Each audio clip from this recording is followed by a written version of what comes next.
బుద్ధిగా చదువుకుంటున్న శివాని తన మాటలతో ఘోరంగా అవమానించి తన ప్రవర్తన ఆలోచనలో మార్పు వచ్చేలాగా చేసేస్తుంది ఈ ప్రభావతిని చూస్తే చాలు చంపేసేంత కోపంతో ఉంటాడు శివ.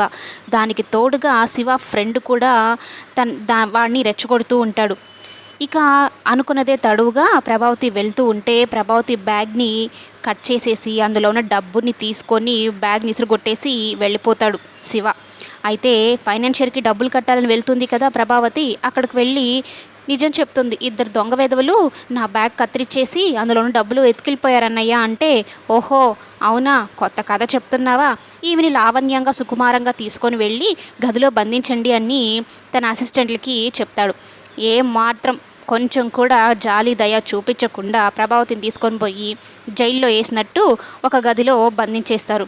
ఎవరైనా కాపాడండి కాపాడండి అని అరుస్తూ ఉంటుంది ప్రభావతి. ఈ గొంతు ఎక్కడో విన్నానే అని మీనా ఆ గొంతు విని అత్తయ్య అత్తయ్య అనుకుంటూ వెళ్తే, వామ్మో ఇది ఇక్కడ కిందకు వచ్చింది అని వెళ్ళి ఒక సైడ్గా దాక్కుంటుంది. కానీ ప్రభావతిని మీనా చూసేస్తుంది. అసలు మా అత్తయ్యని ఇక్కడ ఎందుకు బంధించారు, అసలు ఏంటి సంగతి అని మొత్తం ఆరా తీయడం మొదలు పెడుతుంది మీనా.